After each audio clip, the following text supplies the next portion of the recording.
কৃষ্ণ হরি বল। সুধীগৌর ভক্তমণ্ডলী, সকল ভক্তবৃন্দের শ্রীরাঙ্গারাতুল চরণে আমি কদমের শতকোটি দণ্ডবত প্রণাম ভক্তি গ্রহণ করবেন। হরে কৃষ্ণ। আজকে আমরা আস্বাদন করব হরে কৃষ্ণ মহামন্ত্র এলো কোথা থেকে, মহামন্ত্রের উৎস বা কি, এবং মহামন্ত্র নামধেয়ের যুগলের তাৎপর্য মাধুর্য কথা আস্বাদন করব। তো সর্বপ্রথম আমার একটি ছোট্ট অনুরোধ, আপনারা সম্পূর্ণ ভিডিওটি শ্রবণ করবেন এবং পরবর্তী কৃষ্ণ সম্বন্ধীয় ভিডিও পেতে চ্যানেলটিকে সাবস্ক্রাইব করবেন। হরে কৃষ্ণ। তো হরে কৃষ্ণ মহামন্ত্র আসলে কি, কিভাবে এ জগতে এলো, মহামন্ত্রের অর্থ বা কি? মহামন্ত্রের অর্থ হচ্ছে, হে ভগবানের আহ্লাদিনী শক্তি শ্রীমতী রাধারানী, হে সর্বাকর্ষক পরমেশ্বর ভগবান শ্রীকৃষ্ণ, হে সর্বা আনন্দদায়ক ভগবান শ্রী বলরাম, আপনাদের কৃপাপূর্বক আমাকে আপনাদের প্রেমময়ী সেবায় নিযুক্ত করুন। হরে বলতে শ্রীকৃষ্ণের আহ্লাদিনী শক্তি রাধারানী কি বোঝায়? কৃষ্ণ অর্থ হচ্ছে সর্বাকর্ষক, সবাইকে যিনি আকর্ষণ করেন। রাম অর্থ পরম আনন্দদাতা। মহামন্ত্রের উৎস হচ্ছে এই জগতের সম্পদ নয়, চিন্ময় জগতের সর্বোচ্চ ধাম গোলক বৃন্দাবনের সম্পদ নিয়ে এ জগতে আনা হয়েছে। শ্রী চৈতন্য মহাপ্রভু, যিনি স্বয়ং প্রজানন্দ শ্রীকৃষ্ণ, তিনি এবার ভক্তরূপে এসে অধপতিত কলির জীবকে উদ্ধারের জন্য তিনি কৃপা করে গোলকের প্রেমধন হরির নাম সংকীর্তন জগজ্জীবের বড়ই কৃপা করে তিনি এই নাম নিয়ে এসেছেন, যে নাম ব্রহ্মা শিবের দুর্লভ প্রেম। কৃষ্ণ প্রেম লাভ হয় মহামন্ত্র কীর্তনের ফলে, এবং দিব্য নামের অপ্রাকৃত দিব্য নাম চিদগণ আনন্দ, শাশ্বত আনন্দ চিন্ময়। যদি এই জগতে বিরাজমান দিব্য নাম কিন্তু এই জগতের নয়, কিন্তু শ্রীকৃষ্ণের স্বরূপ শক্তি, আহ্লাদিনী শক্তি, আনন্দদায়ী শক্তি রাধার, যার মূর্ত বিগ্রহ, সম্বিত শক্তি, জ্ঞান শক্তি বলরাম প্রতি বিমূর্ত রূপ রয়েছে। তো দুই শক্তির সঞ্চয়ে শরণাগত ভক্তের হৃদয়ে স্বরূপ শক্তি রূপে প্রকটিত হন। তো ভগবানের এই অপ্রাকৃত নাম জগতের ভগবান নিয়ে এসেছেন একমাত্র অকাতরে কলের জীবকে দয়া করবার জন্য। তো জগন্নাথপুরীতে মহাপ্রভু সার্বভৌমকে জিজ্ঞাসা করেন ভক্তির কোন অঙ্গ শ্রেষ্ঠ। তো তিনি বলেন নাম কীর্তন শ্রেষ্ঠ, ভগবত ভক্তি সাধনের শ্রেষ্ঠ পন্থা। তো মহাপ্রভু বলেন ভগবানের নামের কীর্তন হচ্ছে শ্রেষ্ঠ পন্থা, বোঝনের মধ্যে শ্রেষ্ঠ নববিধা ভক্তি, আর কৃষ্ণ প্রেম কৃষ্ণ দিতে দরে মহাশক্তি, তার মধ্যে সর্বশ্রেষ্ঠ নাম সংকীর্তন, আর অপরাধে লইলে নাম পায় প্রেমদন। তো অপরাধ বর্জন করে নাম করলে ভগবত প্রেম লাভ হয়।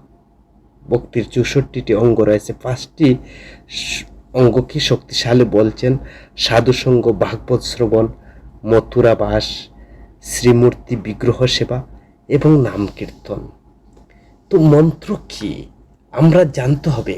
এই যে মহামন্ত্র কি, মনকে খারাপ জায়গা থেকে ত্রাণকে মন্ত্র বলে।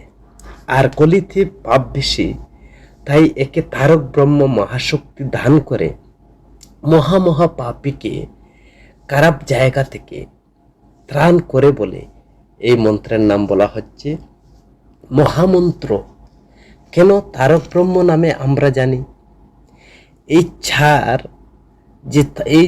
তারক ব্রহ্ম নাম 4 যুগে রয়েছে বা 4 যুগে ছিল। তারক ব্রহ্ম শব্দটি বা তারক শব্দটি সংস্কৃত শব্দ তারণ থেকে এসেছে, আর তারণ অর্থ হচ্ছে উদ্ধার বা মুক্তি। এখান থেকে তারক, যার অর্থ হচ্ছে ধারণকারী, অর্থাৎ মুক্তিদাতা, উদ্ধারকর্তা। ব্রহ্ম তো সবাই বুঝি যাকে ঈশ্বর বলে, কিন্তু 4 যুগের জীব উদ্ধারের 4টি মন্ত্র রয়েছে, 4টি নাম রয়েছে, তারক ব্রহ্ম নামে রয়েছে বলে। কিন্তু চৈতন্য চরিতামৃতের আদি খণ্ডে 14 অধ্যায় 145 থেকে 46 নং শ্লোকে বলছেন, হরে কৃষ্ণ 16 নাম 32 অক্ষর। আর এই শ্লোক নাম বলিল মহামন্ত্র, 16 নাম 32 অক্ষরের তন্ত্র। এটাকে নির্দেশ করছে কলির ভাবন অবতার মহাপ্রভু। গীতায় ভগবান বলছেন নবম অধ্যায় 13 নং শ্লোকে, হে পার্থ, মহাত্মাগণ আমার দৈবী প্রকৃতি আশ্রয় করিয়া আমাকে সর্বভূতের কারণ বলে জানে এবং অনন্য চিন্তে সে আমার ভজনা করে। তো তারা কিভাবে ভগবানের ভজনা করে অনন্য চিন্তায়? কৃষ্ণ নিয়মটি তিনি বলেছেন, ভগবান গীতায় তিনি সেই নিয়মটি বলছেন। সেই নিয়মটি গীতার নবম অধ্যায়ের 14 নং শ্লোকটি অত্যন্ত গুরুত্বপূর্ণ। সেখানে বলছেন, সততম কীর্তন্তশ্চ মাম যতন্তশ্চ দৃঢ়ব্রতা নমস্যন্তশ্চ মাম বক্তা নিত্যযুক্ত উপাস্যাতে। সেই নবম অধ্যায়ের 14 নং শ্লোকটি অত্যন্ত গুরুত্বপূর্ণ। যে ভগবানের ভজনা করবে, মহাত্মারা হচ্ছেন প্রকৃতির আশ্রয় করিয়া সর্বভূতের কারণ জেনে অনন্য চিন্তে যে ভজনা করে, সেই অনন্য চিত্তে যে ভজনা করে সেটা কিভাবে ভজনা করে? ভগবান শ্রীকৃষ্ণ তিনি ভগবদ গীতার নবম অধ্যায় 14 নং শ্লোকে বলছেন যে তারা সর্বদা আমার নাম কীর্তন করিয়া যত্নশীল দৃঢ়ব্রত হইয়া ভক্তি সহকারে আমাকে প্রণাম করিয়া নিত্য যুগে সহকারে আমার নাম উপাসনা করে। এটা চৈতন্য মহাপ্রভু এই শ্লোককে রূপ দেন মহামন্ত্র। গীতায় ভগবান বলছেন যে সনাতন ধর্মের আশ্রয় সম্পর্কে, তো একেলা ঈশ্বর কৃষ্ণ আর সব বৈত্য। গীতায় ভগবান নবম অধ্যায়ের 17 নং শ্লোকে বলছেন, আমি জগতের সৃষ্টিকর্তা। ভাগবতের প্রথম স্কন্ধের 3য় অধ্যায়ের 2 নং শ্লোকে শ্রীকৃষ্ণ বলছেন যে শ্রীকৃষ্ণ হচ্ছেন পরমেশ্বর ভগবান স্বয়ং। সেখানে শুকদেব গোস্বামী বর্ণনা করছেন। ভাগবতের 4th স্কন্ধের 9ম অধ্যায় 6 নং শ্লোকে সেখানে বলা হয় যে শ্রীকৃষ্ণ সর্বশক্তিমান। গীতায় 18 অধ্যায় 66 নং শ্লোকে সেখানে বর্ণনা করছেন একমাত্র কৃষ্ণের ভক্তরাই মুক্তি পাবে, অন্য কেউ নয়। সর্বধর্ম পরিত্যাজ্য কথাটা বলছেন। কৃষ্ণ ভক্তি সহজ পন্থা হচ্ছে ভাগবতের 3য় স্কন্ধে 25 অধ্যায় 26 নং শ্লোকে, শুধু মন প্রাণে কৃষ্ণকে ভালোবাসো। কলির যুগের ধর্ম নামে হচ্ছে সেখানে বলা হয় সংকীর্তন। ভাগবতের 2য় স্কন্ধের 11 অধ্যায় 88 নং শ্লোকে সেখানে বলছেন যে নাম কীর্তনের কথা। এমনকি ব্রহ্মবৈবর্ত পুরাণে কলিযুগের কৃষ্ণ নাম বিনা আর গতি নেই। কৃষ্ণ জন্মখণ্ডে বর্ণনা করছেন। বিষ্ণু পুরাণে বলছেন কলিযুগের ধ্যান যজ্ঞের দরকার নেই, কেবল শ্রীকৃষ্ণের দিব্য নাম। কলির সন্তকরণ উপনিষদে বলা হয়েছে দাপরের শেষে লিখিত হইয়াছে যে দিব্য ভাগবত নামী কীর্তন ব্যতীত কলির কুলুষ মুক্ত হইয়া উপায় নেই। এমনকি আরও সেখানে বর্ণনা করা রয়েছে যে কলির যুগের একমাত্র মহামন্ত্রের কথাও সেখানে বলা হয়েছে, ইতি 16 নাম 32 অক্ষরের কথা কলুষ নাশ করবে।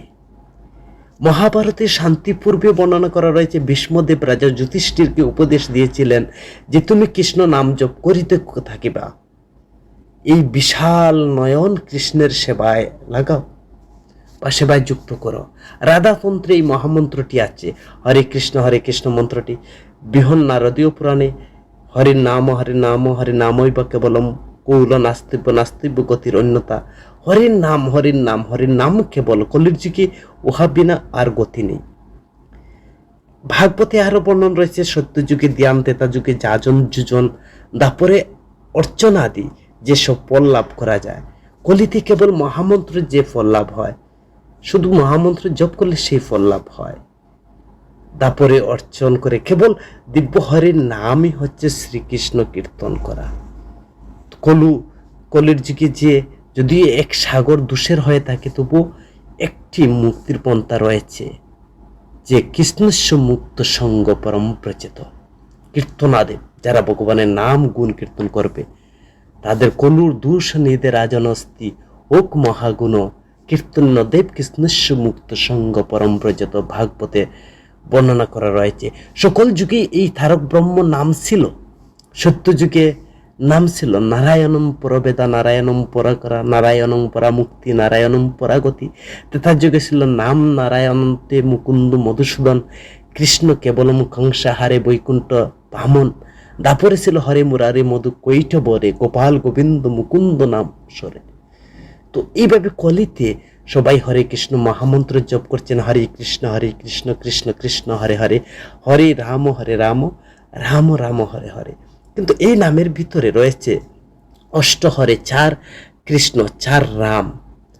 তো এই প্রত্যেকটা নামের সাথে, যেমন প্রথম হরে চন্দ্রাবলী বোঝায়, দ্বিতীয় হরে রাধাকে বোঝায়, তৃতীয় হরে সুবাসিনী, চতুর্থ হরে সিংহাসন, পঞ্চম হরে সুদর্শন, অষ্টম হরে শেষদেব, সপ্তম হরে সাবিত্রী, অষ্টম হরে রেবতী।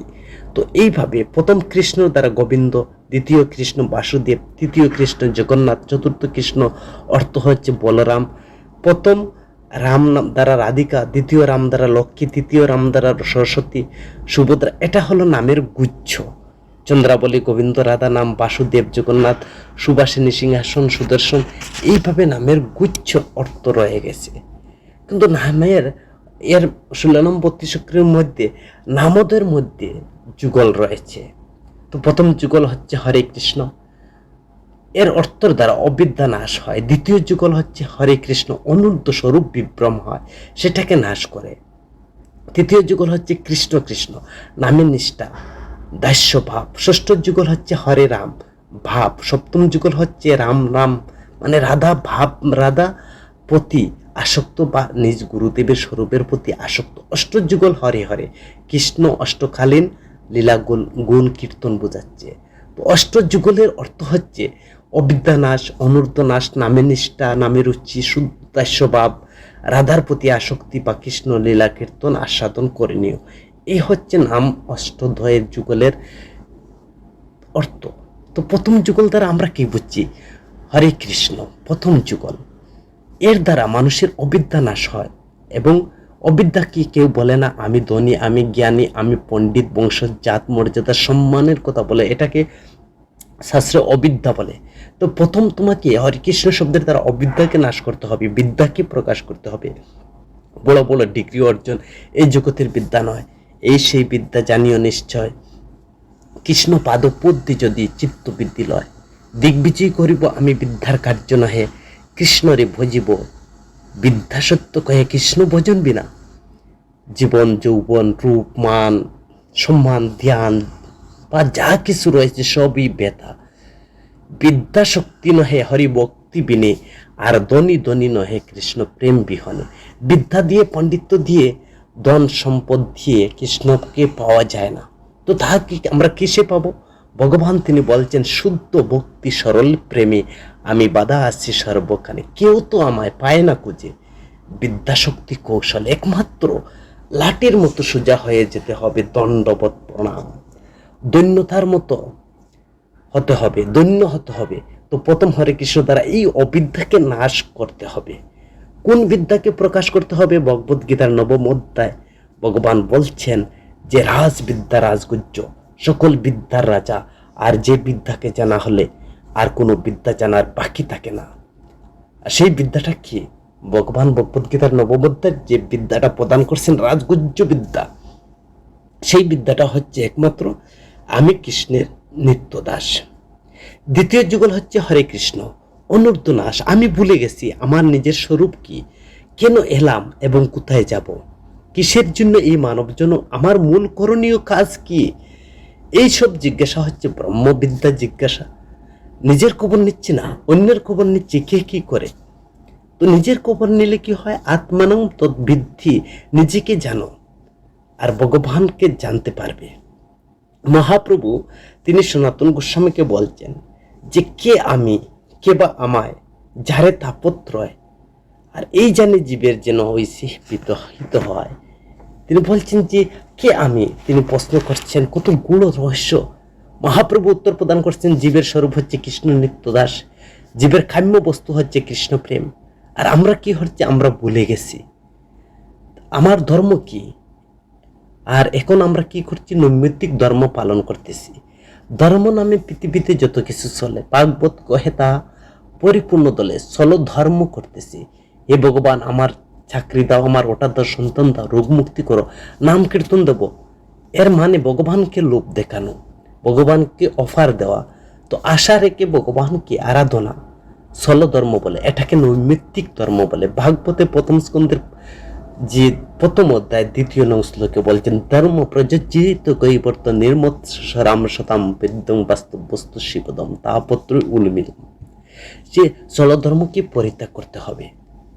তো যেমন একটি উদাহরণ রয়েছে, জলের ধর্ম তরল। আমরা জানি তরল 3 প্রকার, তরল, বায়বীয়, কঠিন। পানি সংকেত রয়েছে H2O। তাহলে যদি পানি ফ্রিজে রাখি তাহলে H2 এর সাহায্যে পানি বরফ হতে থাকে, কিন্তু কঠিন হবে।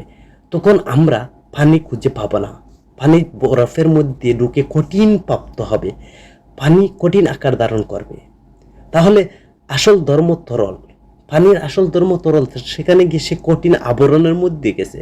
এমন যদি তরলে আবার যদি তাকে তরলে ফিরিয়ে নিতে হয়, তাকে তাপ দিতে হবে, তখন সে বরফ তার নিত্য ধর্মে ফিরে যাবে, কারণ নিত্য ধর্ম হচ্ছে তার তরল।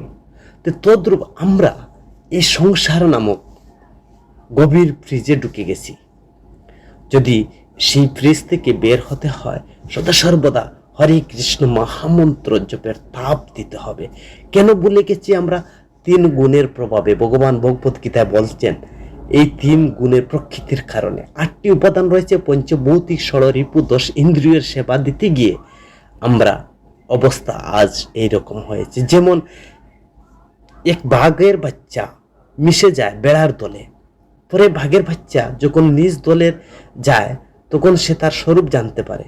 তদ্রূপ আমরা বেড়ার দলে মিশে গেছি, 10 ইন্দ্রিয়, ষড়রিপু সেবা দিতে দিতে জীবন হারিয়ে যাচ্ছে।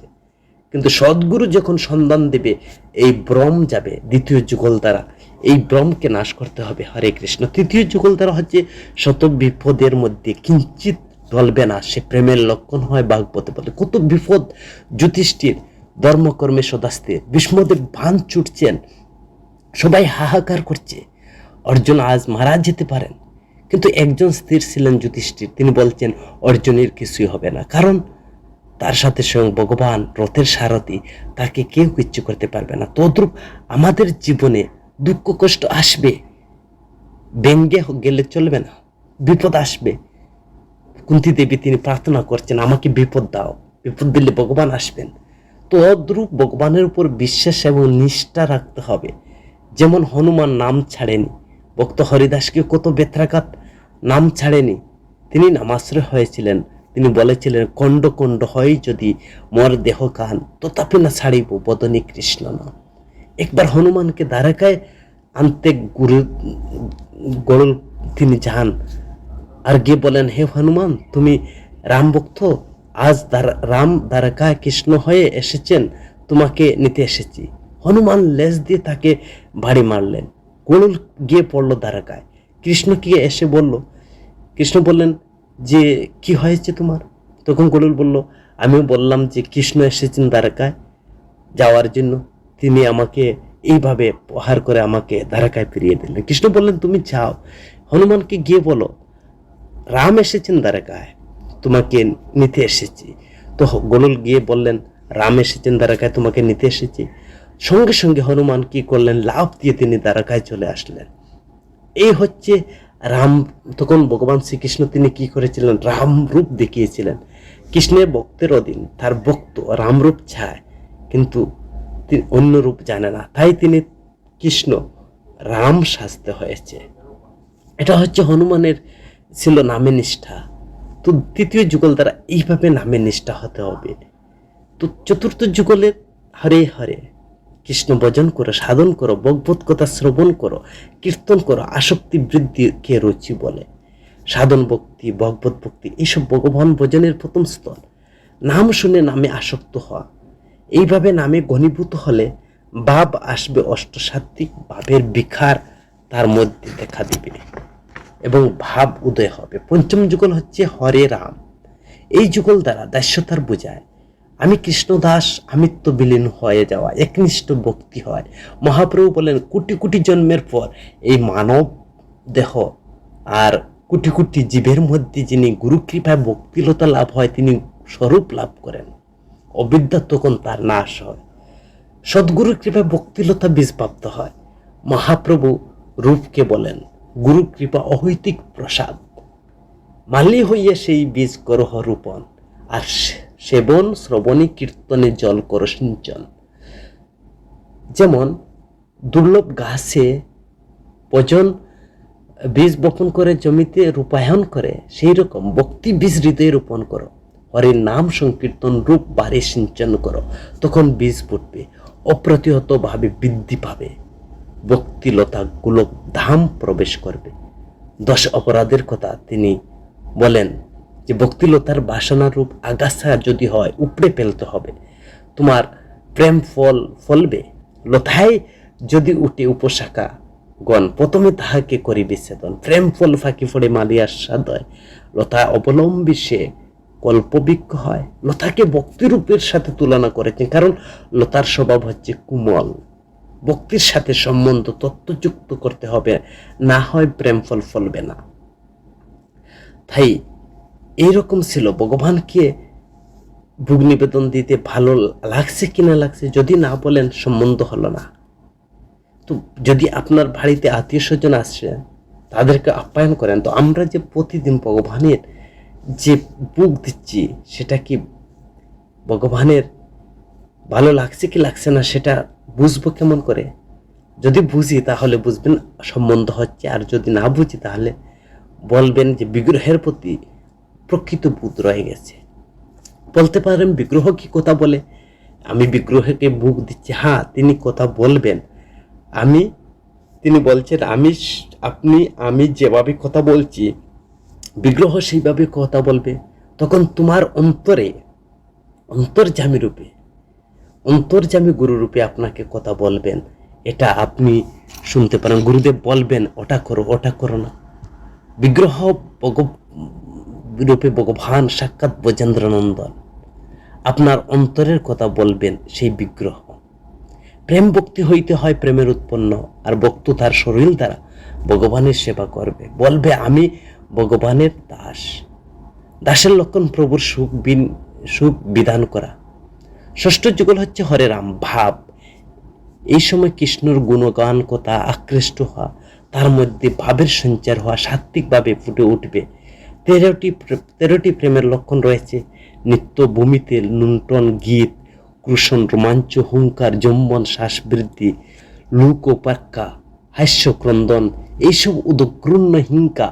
এরপর আসবে অপ্রাকৃত রস, 12টি প্রেমের রস, 5টি মুখ্য, 7টি গৌণ, শান্ত, দাস্য, সূক্ষ্ম, বাৎসল্য, মধুর, হাস্য, অদ্ভুত, বীর, করুণ, ভয়ানক, বিভৎস। এই যে 12টি প্রেম ভাগবতে বর্ণনা করা রয়েছে, যে এই নাম প্রদর্শন করে উন্মাদ, হাস্য, ক্রন্দন, কীর্তন, নিত্য কারণ সাত্ত্বিক ভাবের উদয় হয়। 7ম যুগল হচ্ছে রাম নাম বা রাম। রাধার প্রতি আসক্ত, গুরুদেবের প্রতি আসক্ত, এটা হচ্ছে প্রেমের পরাকাষ্ঠা। আমার সাথে তোমার সম্পর্ক অপ্রাকৃত, হে ব্রজঙ্গনাগণ। তোমরা ভাগবতে বর্ণনা করা রয়েছে, আমার সাথে তোমাদের সম্পর্ক হচ্ছে অপ্রাকৃত, তোমাদের প্রেমের মধুর রসের পরাকাষ্ঠা, আর এই প্রেমের প্রতিদান আমি দিতে অসমর্থ। ভগবান স্বয়ং বলছেন আমি দিতে অসমর্থ। এমন প্রেম ভগবানকে তুষ্ট করে, এই প্রেম লক্ষ্মী পর্যন্ত পাননি, বক্ষ বিলাসিনী নারায়ণের। তো সরস্বতী বাদ বলছেন যে পেশাদার গুরু আর বৃত্তিধারী ভাগবত পাঠক আর ভাড়াটে কীর্তনে মন গড়া ভজনকারী ভক্তির রাজ্যে স্বীকৃত না হয়, সেটা সরস্বতী বাদ বলছেন। হরে কৃষ্ণ। জড়কুলুষ মুক্ত কৃষ্ণ সাধ্য দিব্য নাম আস্বাদনীয়। কৃষ্ণের 3 শক্তি, অন্তরঙ্গা, বহিরঙ্গা, তটস্থা। কৃষ্ণ সচ্চিত আনন্দ, সচ্চিত 3 রূপে, আনন্দ অংশে শক্তি, আহ্লাদিনী শক্তি, এবং সৎ অংশে সম্বিত শক্তি। আহ্লাদিনী কৃষ্ণকে আনন্দ দেয়, এটা হলো মহাভাব স্বরূপিনী রাধা বলি। প্রত্যেক দর্শন করেছেন সার্বভৌম ভট্টাচার্য গৌর রূপের মধ্যে। তিনি রাধা শক্তি, রাধা রমণী নয়, পুরুষও নয়, কৃষ্ণের উপাস্য রাধা। ভগবান কেন একজন নারীর উপাসনা করতে যাবেন? তাহলে তার অস্তিত্ব কি? প্রশ্ন হতে পারে। তো আপনারা সবাই হচ্ছেন রাধা। যদি রাধা শক্তি অর্জন করতে পারেন, ব্রহ্ম হইতে নামছে ধারা, মাঝখানে দেও বাধা, আর নিম্ন থেকে ঊর্ধ্বগামী, তার নামটি রাধা। এই রাধা কৃষ্ণের অঙ্গ থেকে স্ফুরিত, রাধা কৃষ্ণের অঙ্গ থেকে স্ফুরিত। অষ্টম যুগল হচ্ছে হরে হরে, কৃষ্ণের অষ্টকালীন লীলা, গুষ্টলীলা, বংশী, মাতুর লীলা, রাসলীলা, নৌকা বিহার, বহু লীলা আস্বাদনীয়। আর এই নামের 5টি মুখ্য 7টি গুণ ও রস আস্বাদন করতে হয়। শান্তরতি ভগবানের মাহিত্য আস্বাদন করো, দাস্যরতি ভগবানের দামে আমন্ত্রিত, সক্যরতি প্রেমের বিকাশ ঘটানো, বাৎসল্য হচ্ছে ভক্ত ভগবানকে সন্তানের মতো লালন পালন করবে, আর মাধুর্য হচ্ছে মাধুর্য প্রেমে ভগবান ভক্তের প্রেম আদান প্রদান হয়।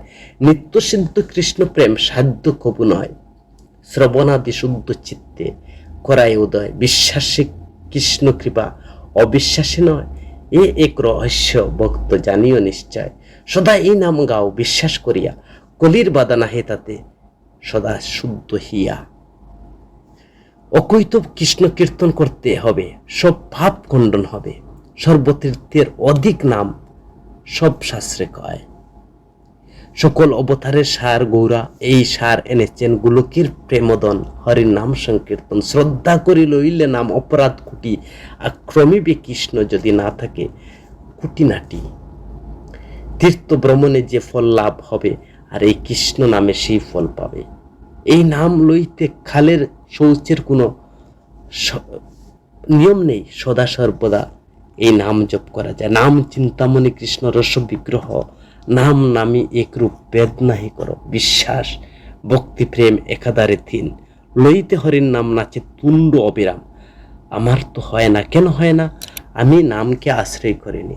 যেমন জলকে আশ্রয় করেছে মাছ, সে জল ছাড়া বাঁচবে না। তো আমরা নাম শুনছি, কীর্তন এসেছি, নাম শুনছি, কীর্তন নেই, নাম নেই, এটা হচ্ছে বুদ্ধিপূর্বক ভজন।